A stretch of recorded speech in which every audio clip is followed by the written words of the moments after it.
बच्चों, आज हम यहाँ पर हिंदी विषय में सबसे पहले परियोजना कार्य के बारे में जानेंगे। परियोजना कार्य अर्थात प्रोजेक्ट वर्क। समझा बच्चों? जो आप सभी को गर्मी की छुट्टियों में दिया गया था। कुछ याद आ रहा है गर्मी की छुट्टियों के दिन? मुझे उम्मीद है कि आप लोगों ने किया भी होगा।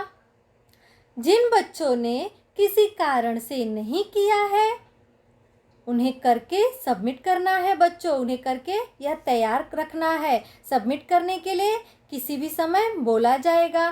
कैसे करना है, कब करना है, यह आपको बाद में बताया जाएगा। पर यह करके आपको तैयार रखना है, क्योंकि इसके लिए आपके मार्क्स हैं। समझा बच्चों? चलिए, परियोजना कार्य अर्थात प्रोजेक्ट वर्क कौन से हैं वह भी देख लेते हैं। कुछ ऐसे खेलों के नाम बताइए जो आप खेलना पसंद करते हैं और क्यों। 8 से 10 पंक्तियों में अनुच्छेद बनाकर लिखिए। खेलों के चित्र बना सकते हैं। बच्चों, कुछ ऐसे खेलों के नाम बताइए जो आप घर के अंदर और घर के बाहर खेलते हैं। कुछ ऐसे खेल हैं ना बच्चों जो आप घर के अंदर खेल सकते हो, और कुछ खेल ऐसे हैं जो आप घर के अंदर नहीं खेल सकते हो, आप घर के बाहर खेलते हो। उसमें से आपका प्रिय खेल कौन सा है और क्यों है? उस खेल के क्या नियम है और आपका उस खेल का पसंदीदा खिलाड़ी कौन सा है? जो खेल आपको पसंद है, उस खेल का पसंदीदा खिलाड़ी कौन सा है? उस खेल के बारे में 8 से 10 वाक्य लिखने हैं बच्चों आपको, जो खेल आपको पसंद है। और साथ ही साथ जो खेल आपको पसंद है, उस खेल का आप चित्र भी बना सकते हैं। समझा बच्चों? चलिए, दूसरा भी देख लेते हैं। हमारे दैनिक जीवन में कौन कौन से पशु उपयोगी होते हैं? हमें उनके साथ कैसा व्यवहार करना चाहिए? 7 से 8 पंक्तियों में अनुच्छेद लिखिए। बच्चों, हमारे दैनिक जीवन में कौन कौन से पालतू पशु उपयोगी होते हैं? जो पालतू पशु हमारे लिए उपयोगी होते हैं, वे हमारे लिए किस प्रकार उपयोगी होते हैं? हमें उनसे क्या लाभ मिलता है? हम उनका प्रयोग किस प्रकार करते हैं? यह बताते हुए आप सभी लोग उस पशु के बारे में 8 से 10 वाक्य लिखिए बच्चों। जैसे मैं यहाँ पर आपको उदाहरण के रूप में बता रही हूँ, गाय के बारे में भी लिख सकते हो। गाय पालतू पशु है, गाय से हमें दूध मिलता है, और गाय हमारे लिए किस प्रकार उपयोगी है। आप किसी एक पशु के ऊपर 8 से 10 वाक्य लिख सकते हो बच्चों, और उसका चित्र भी बना सकते हो। आपको इन दोनों परियोजना कार्य में से, जो इसके पहले मैं बताई और जो ये वाला है, इन दोनों में से किसी एक को ही करना है और यह करके तैयार रखना है। सबमिट करने के लिए बोला जाएगा। समझा बच्चों? चलिए, अब आगे चलते हैं। अब हम यहाँ पर हिंदी व्याकरण का अध्ययन करेंगे। हिंदी व्याकरण में आज का हमारा विषय है अनुच्छेद लेखन। अनुच्छेद किसे कहते हैं? अनुच्छेद क्या होता है? चलिए, आज हम यहाँ पर जानेंगे। अनुच्छेद शब्द अंग्रेजी भाषा के पैराग्राफ शब्द का हिंदी पर्याय है। बच्चों, अनुच्छेद को अंग्रेजी में पैराग्राफ कहते हैं और पैराग्राफ को हिंदी में अनुच्छेद कहते हैं। अनुच्छेद निबंध का संक्षिप्त रूप होता है। अनुच्छेद निबंध का संक्षिप्त रूप होता है। संक्षिप्त अर्थात छोटा रूप होता है। अनुच्छेद लेखन एक महत्वपूर्ण कला है। इसमें सीमित शब्दों में विषय से संबंधित विचारों को व्यक्त किया जाता है। थोड़े शब्दों में विचार या भाव प्रकट करने से अनुच्छेद बनता है। समझा बच्चों? अनुच्छेद का क्या अर्थ होता है, आगे जानेंगे। अनुच्छेद का अर्थ, अनुच्छेद का क्या अर्थ होता है?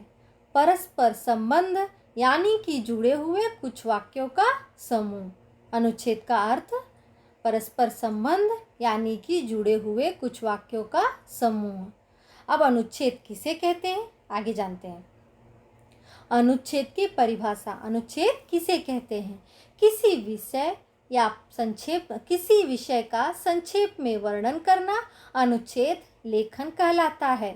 बच्चों, किसी विषय का संक्षेप में वर्णन करना ही अनुच्छेद लेखन कहलाता है। दूसरे शब्दों में हम इस प्रकार भी कह सकते हैं, किसी एक भाव या विचार को संक्षेप में 10-15 वाक्यों में प्रकट करना अनुच्छेद लेखन कहलाता है।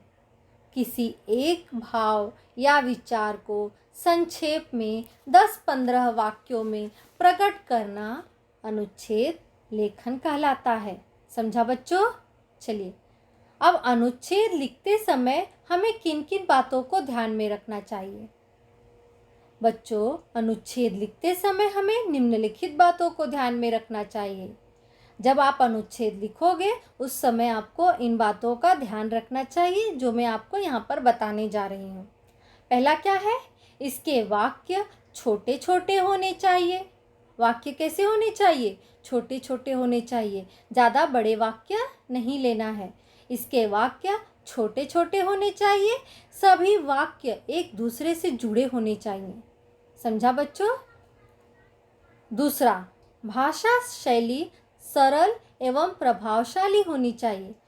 जिस भाषा का आप प्रयोग कर रहे हो बच्चों, वह भाषा शैली सरल एवं प्रभावशाली होनी चाहिए। समझा बच्चों? तीसरा, शब्द चयन पर भी ध्यान देना चाहिए। आप जब अनुच्छेद लिख रहे हो तो आप कैसे शब्दों का प्रयोग कर रहे हो उस पर भी आपको ध्यान देना चाहिए। चौथा, अनुच्छेद प्रभावशाली होना चाहिए। इसमें अनावश्यक विस्तार नहीं होना चाहिए। बच्चों, अनुच्छेद हम जिस विषय के बारे में लिख रहे हैं हमें उसके बारे में ही लिखना है, अनावश्यक विस्तार नहीं करना है। समझा? पांचवा, एक ही बात को बार बार न दोहराएं। बच्चों, जब हम अनुच्छेद लिख रहे हैं उस समय हमें एक ही बात को बार बार नहीं दोहराना है। समझा? छठा, विषय का सम्यक ज्ञान होना चाहिए। जिस विषय पर आप अनुच्छेद लिख रहे हो बच्चों, उस पर उसके बारे में आपको पूरी जानकारी होनी चाहिए। समझा? सातवां, विराम चिन्ह का प्रयोग ध्यानपूर्वक करें। जब आप अनुच्छेद लिख रहे हो बच्चों, उस समय आपको कहाँ पर पूर्ण विराम लगाना है, कहाँ पर प्रश्नवाचक चिन्ह लगाना है, इन बातों का भी ध्यान रखना है। समझा बच्चों? आठवां, अनुच्छेद लिखते समय शब्द सीमा का ध्यान रखना चाहिए। बच्चों, जब हम अनुच्छेद लिखेंगे उस समय आप सभी लोगों को इस बात का ध्यान रखना चाहिए कि अनुच्छेद जो है ज़्यादा बड़ा नहीं होना चाहिए। हमें 80 से 100 शब्दों का ही प्रयोग करना है। समझा? चलिए बच्चों, अब हम यहाँ पर एक अनुच्छेद लिखने का प्रयास करते हैं। दिए गए संकेत बिंदुओं की सहायता से अनुच्छेद लिखेंगे। मेरी प्रिय सहेली। अब संकेत बिंदु कौन कौन से दिए गए हैं? सहेली का नाम, उसकी रुचि, उसका स्वभाव, उसके माता पिता। देखिए बच्चों, मेरी प्रिय सहेली कनिका है। वह मेरी ही कक्षा में पढ़ती है। हम दोनों कक्षा में एक साथ बैठते हैं। हम दोनों का घर भी पास पास है। हम दोनों एक ही बस में विद्यालय जाते हैं। कनिका की पढ़ाई, खेलकूद, चित्रकला के साथ संगीत में भी रुचि है। उसका स्वभाव बहुत शांत है। वह कक्षा के सभी बच्चों से शिष्टता और प्यार से बात करती है। कनिका के पिता कॉलेज में पढ़ाते हैं तथा उसकी माँ डॉक्टर है। कनिका और मैं एक दूसरे को बहुत प्यार करते हैं। बच्चों, अब हम यहाँ पर आप सभी को जो संकेत बिंदुओं की सहायता से 80 से 100 शब्दों में अनुच्छेद लिखना है। अब यहाँ का क्या कौन सा विषय है? जब मैंने एक सपना देखा। और दिए गए संकेत बिंदु कौन कौन से हैं? मेले का सपना, दादाजी के साथ जाना, झूला झूलना, आँख खुलना। बच्चों, अब हम यहाँ पर जब मैंने एक सपना देखा इस पर अनुच्छेद लिखते हैं। कल रात मैंने एक सपना देखा। सपने में मैं दादाजी के साथ मेले में घूम रही थी। वहाँ मैंने रंग बिरंगे झूले देखे जिस पर कई बच्चे झूल रहे थे। मेले में दादाजी ने मुझे एक खिलौना दिलाया और एक आइसक्रीम भी खिलाई। खिलौने को पकड़कर मैं दादाजी के साथ झूला झूलने लगी। तभी अचानक मेरे हाथ से खिलौना छूट गया और मेरी आँख खुल गई। दादाजी के साथ मेले में मुझे खूब मज़ा आया। बच्चों, अब हमने यहाँ पर अनुच्छेद लिख लिया। समझ में आ गया बच्चों किस प्रकार अनुच्छेद लिखा जाता है? तो बच्चों, मैं उम्मीद करती हूँ कि आपको आज का यह विषय अनुच्छेद लेखन अच्छे से समझ में आ गया होगा। अब मैं आप लोगों से इसी के साथ विदा लूँगी। धन्यवाद।